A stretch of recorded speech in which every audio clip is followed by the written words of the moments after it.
اگر آپ چاہتے ہیں زندگی میں مطمئن رہیں تو دنیا داروں سے امیدیں توڑ دیں، اللہ اور اس کے رسول سے امید وابستہ کریں، اولیاء اللہ سے امیدیں وابستہ کریں، صحابہ اور اہل بیت سے امیدیں، اللہ اور اللہ والوں سے امیدیں، دنیا داروں سے امیدیں۔ آپ کو پتہ ہے دنیا دار کی تباہی کب ہوتی ہے؟ جب انہیں خوش آمدی مل جاتا ہے۔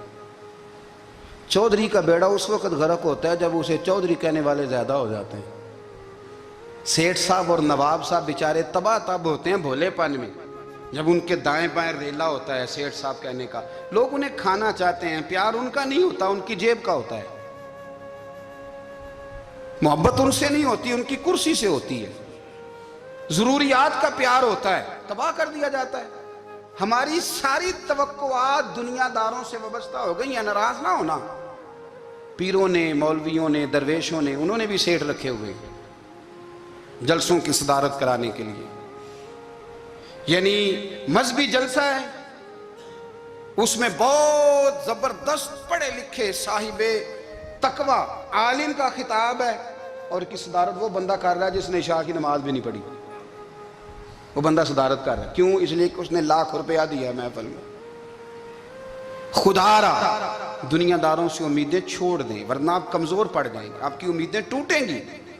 کتنا کمزور ہے وہ شخص جو 2-4 ہزار کے لیے کسی بندے کی چاپلوسی کرتا ہے، اس کے پیچھے بھاگتا ہے، خوش آمدیں کرتا ہے تھوڑے سے نوٹوں کے لیے، دکھ سکھ میں کام آئے گا اس کام کے لیے۔ میرے رسول کریم علیہ السلام نے فرمایا جس نے بندوں کو راضی کرتے کرتے رب کو ناراض کر دیا، اس کی دنیا بھی گئی اور آخرت بھی گئی۔ اور فرمایا جس نے بندوں کی پرواہ نہیں کی، اللہ کو راضی کیا، فرمایا اگر رب راضی ہو گیا تو لوگوں کے دلوں میں بھی محبت پیدا فرما دے گا۔ کیا ضرورت ہے خوش آمد کرنا دنیا داروں کی، سیٹوں کی، نوابوں کی، چاپلو۔ اور میں آپ کو ایک بات بتاؤں، ہوتا پتہ کیا ہے؟ یہ جو حب جا اور حب با ہوتی ہے نا، اس سے پیٹ نہیں بھرتا۔ آپ کو اگر خوش آمد کرنی ہے تو پھر آپ کو ساری زندگی کرنی ہے۔ پھر ان کو بھی پتہ ہوتا ہے کہ تعلق کس بنیاد پر ہے، اس میں کبھی بھی خلوص پیدا نہیں ہوتا۔ آپ بے چین رہتے ہیں، بے قرار رہتے ہیں، آپ کو تکلیف رہتی ہے ہمیشہ۔ کبھی بھی دنیا داروں سے امیدیں وابستہ نہ کریں۔ ایک بات سنیں بڑی شاندار، امام غزالی نے لکھی ہے۔ امام غزالی فرماتے ہیں کہ ہارون الرشید نہ حج کر کے واپس آیا بغداد میں، تو کونے میں حضرت بہلول دانا بیٹھے تھے، رش بہت تھا، مجمع بڑا تھا۔ حضرت بہلول دانا بھی سڑک کے کنارے بیٹھے تھے، تو سپاہی کہنے لگے یہاں سے اٹھ جاؤ، فرمانے لگے ہارون الرشید کی زمین نہیں، زمین میرے رب کی ہے، میں کیوں اٹھوں؟ وہ قریب سے گزرا تو سلام لی، تو آپ نے اس کا پروٹوکول دیکھا تو فرمانے لگے ہارون الرشید تجھ سے تگڑے تگڑے موٹے موٹے پروٹوکول میں نے لوگوں کے دیکھے ہیں، اور یہ جو تیرے دائیں بائیں آج تیرے نعرے لگا رہے ہیں یہ پہلے ان لوگوں کے نعرے لگایا کرتے تھے، اور تھوڑا وقت گزرنے دے، جو تیرے بعد آئے گا نا یہ سارے پھر ان کے نعرے بھی لگائیں گے۔ تو جھوٹ کی دنیا میں زندہ ہے، ان سے تو نے امیدیں وابستہ کی ہیں، یہ کل اس کے نعرے لگائیں گے۔ اس کے دل پہ بڑا اثر ہوا، گھوڑے سے اتر آیا، آگے کہنے لگا حضور آپ نے مجھے بڑی اچھی نصیحت کی ہے، میرا دل بڑا ٹھنڈا ہوا ہے، میں نے سنا ہے آپ مقروض ہیں، کچھ لوگوں کا قرض، تو مجھے کوئی حکم ہی کر دیں۔ آپ ہنسنے لگے، فرمانے لگے یار تو بڑا ہی بیوقوف ہے، بڑا ہی بیوقوف ہے تو، میں تجھے نصیحت کر رہا ہوں تو مجھے الجھا رہا ہے، حضور کوئی حکم کر دیں۔ کیا خوبصورت انداز ہے رب کریم کے بندوں کا۔ حضرت بہلول دانا فرمانے لگے تیرا رب کون ہے؟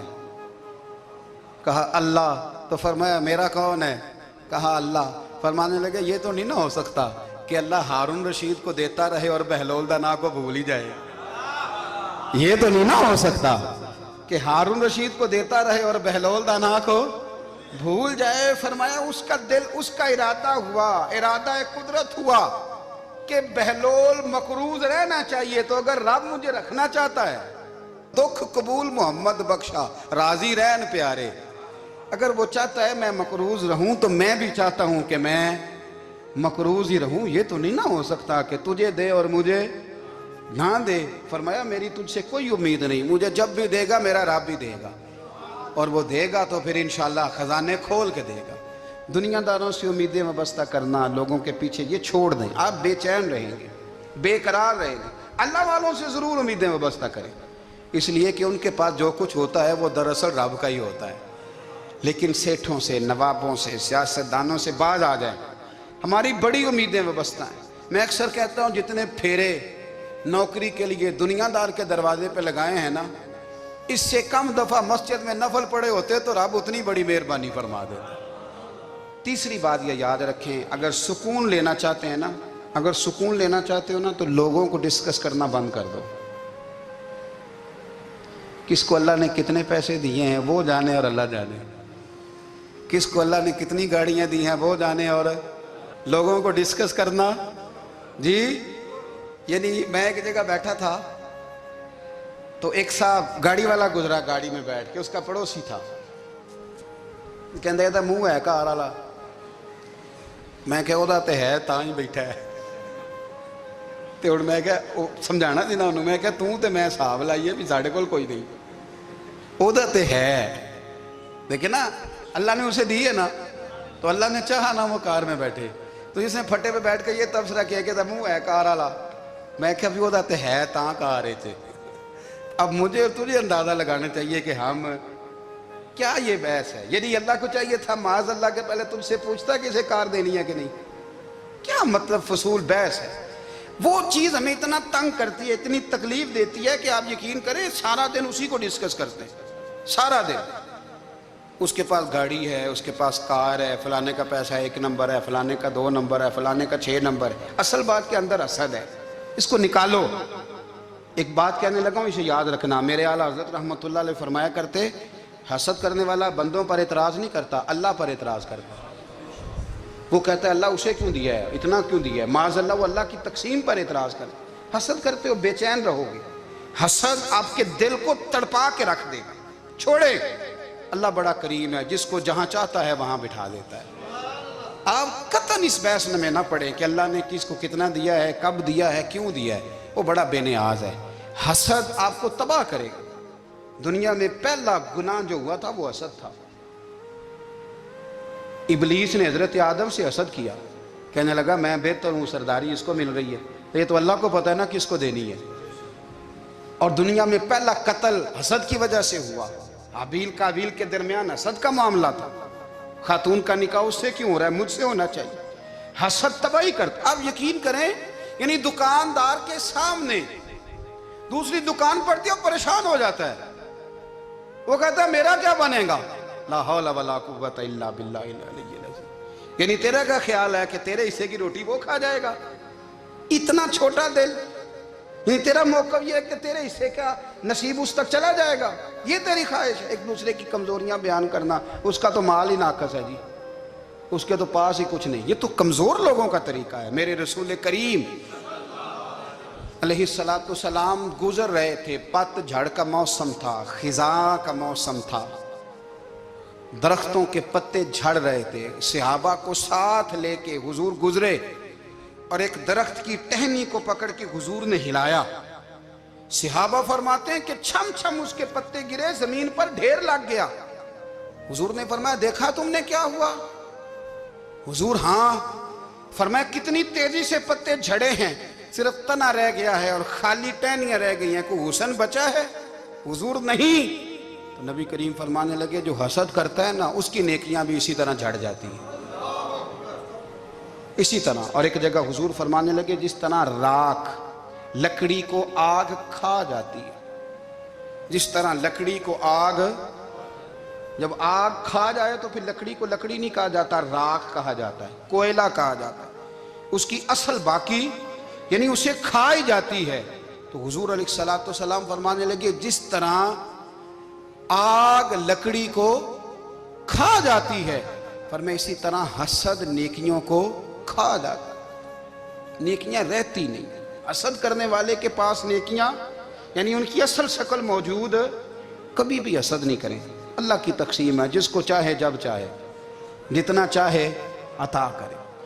اور چوتھی بات میرے بھائی، کبھی بھی بغض نہ پیدا کریں. بغض والے لوگ بے سکون رہتے ہیں. بہت ساری کمزوریاں ہمارے اندر ہوتی ہیں نا، پھر اللہ ہماری روزی تو نہیں نہ بند فرماتا. یہ تو نہیں کہتا کہ زمین سے نکل جاؤ. اگر یہی والا معاملہ ہو جو ہمارا ہے کہ شادی پہ اس نے میرے ساتھ برا سلوک کیا تھا، اب ساری زندگی بغض رکھنا ہے، اگر یہی معاملہ فرشتے اللہ کی بارگاہ میں کہیں کہ یا اللہ اس نے فلانے دن شراب پی تھی، اب اس کو زمین میں نہیں رہنے دینا، نظام زندگی چلے گا؟ تو اگر اللہ ہمیں معاف کرتا ہے تو ہم بندوں کو معاف کیوں نہیں کرتے؟ آپ یقین کریں اتنی لمبی عداوتیں، اتنا لمبا حسد، اتنا لمبا بغض، اتنا لمبا حدیث میں نے پڑھی، میں حیران رہ گیا۔ میرے نبی کریم علیہ الصلوۃ والسلام نے فرمایا اپنی بیوی سے کبھی بغض نہ رکھنا، اگر اس کی ایک بات ناپسند ہو تو اسے چھوڑ کے وہ بات دیکھو جو تمہیں پسند ہے۔ میں اس حدیث کو پڑھ کے سوچنے لگا کہ کیا بیوی کا بھی بغض رکھتے ہیں لوگ؟ اب حضور نے کہا ہے تو اس کا مطلب ہے لوگ بیوی کا بغض بھی رکھتے ہیں۔ اب اس پر استدلال کر کے مجھے کہنا پڑے گا کہ سسرال والوں کا بغض بھی رکھتے ہیں، کہنا پڑے گا کہ بھائی کے سسرال والوں سے بھی بغض رکھتے۔ اس حدیث کی روشنی میں سمجھا کہ لوگ بھابھی کا بغض بھی رکھتے ہیں، بغض، ورنہ عادتیں تو ہماری بھی کئی بری ہوتی ہیں۔ اگر عادات ایک وجہ بنے اختلاف کی تو عادتیں تو ہماری بھی کئی بری ہیں، لیکن ہم اپنی بری عادتوں سمیت اپنے آپ سے پیار کرتے ہیں، اور سامنے والے کی ایک بھی عادت بری ہو تو اس سے بغض رکھتے ہیں۔ بغض نہ پیدا کریں۔ میرے نبی پاک علیہ الصلوۃ والسلام نے فرمایا کچھ چیزیں تمہارے دین کو مونڈ ڈالیں گی، تباہ کر دیں گی، کاٹ دیں گی۔ حضور کون سی؟ فرمایا حسد، تکبر اور بغض، یہ تمہارے دین کو تباہ کر دیں۔ ہم بے چین اس لیے ہیں کہ ہم نے بہت سارے لوگوں کا بغض پالا ہوا ہے، اور ہر فیلڈ میں سیاستدان نے سیاستدان کا، ذاتیات پر اتر کے بات کرتے ہیں، معزز ترین لوگ، تاجر نے تاجر کا، اللہ ماشاءاللہ بعض جگہ پہ اہل علم بھی ایک دوسرے سے عداوت رکھتے ہیں۔ خدا را دل رب کریم کے آنے کا ٹھکانہ ہے، یہ صاف ہوگا تو اس میں رب رسول کے جلوے ہوں، اگر اس میں عداوت ہو، اس میں بغض ہو، اس میں کینہ ہو، نفاق ہو۔ سنیں میرے رسول کریم حضرت ابوبکر صدیق رضی اللہ تعالیٰ عنہ کہتے ہیں میں رو ہی پڑا۔ مکہ فتح ہوا نا تو اکرمہ بن ابو جہل نے پیغام بھیجا کہ میں کلمہ پڑھنے کے لیے آ رہا ہوں۔ بات لمبی ہے، میں موضوع پہ رہنا چاہتا ہوں۔ کہتے ہیں جب وہ آنے لگا نا تو نبی پاک نے ہم سب کو بلایا، ہم حاضر خدمت ہوئے تو حضور فرمانے لگے کہ اس کے باپ نے بڑا ظلم کیا ہے ہمارے ساتھ، ابو جہل نے بڑا ستایا ہے، بڑی تکلیف دی ہے۔ آپ مجھے بتلائیں کہ وہ ایک دفعہ کسی شادی پہ بحث ہوتی ہے بیوی کے بھائی کے ساتھ، پھر ساری زندگی اس بیچارے کو معافی، وہ 10 دفعہ گھر آتا ہے معافی مانگنے پر سوال ہی نہیں پیدا ہوتا، میں ہو مجھے ہی کہہ دیا،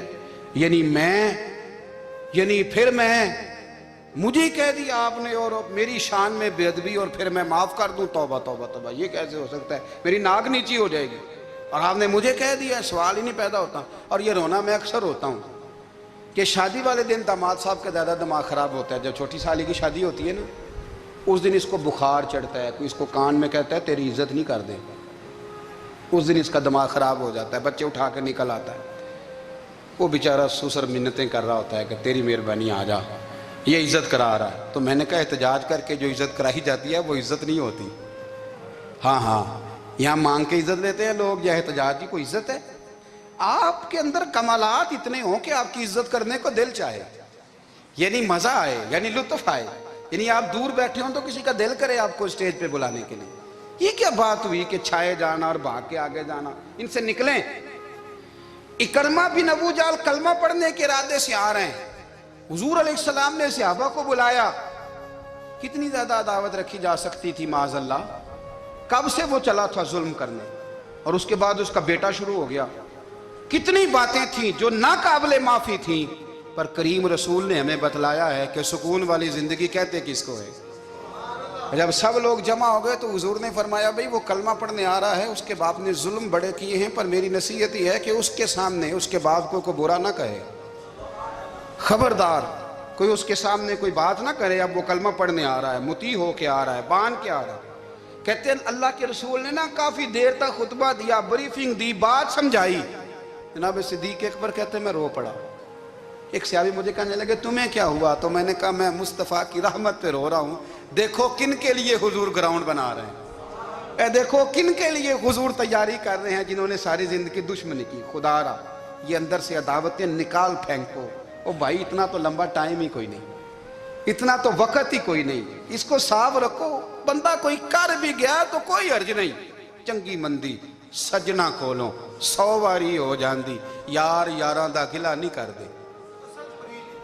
اصل پریت یار یاراں دا جڑا گلا کردا جے یار نہیں جی ہوندا. ہاں پکی بات, پکی پیڑی. میرا ایک سنگی مجھے آ کے آنے لگا فلانی جگہ بندہ یہ بات کر رہا تھا. میں کہتا تو اوتھے ہی سے سوندا سے تم ہی نال ہی سے. میرا تو سجن بات سن ہی نہیں سکتا. چنگی مندی سجنا کولوں 100 واری ہو جاندی, یار یاراں دا گلا نہیں کر دے. اصل پریت جنہ دی. ہاں جو بندے پھر ہوتے اس طرح کے ان کے لیے بھی میاں صاحب نے کہا ہے, ان کے لیے بھی میاں صاحب نے کہا ہے, ان کے لیے بھی آپ نے بات ارشاد فرمائی ہے. آپ نے فرمایا چنگا ہویا لڑ نیڑیوں چھٹا کتے عمر نہیں لنگی ساری, بے قدراں دی یاری کولوں توبہ لکھ لکھ باری. او چنگا ہویا لڑ نیڑیوں چھٹا کتے عمر نہیں لنگی ساری.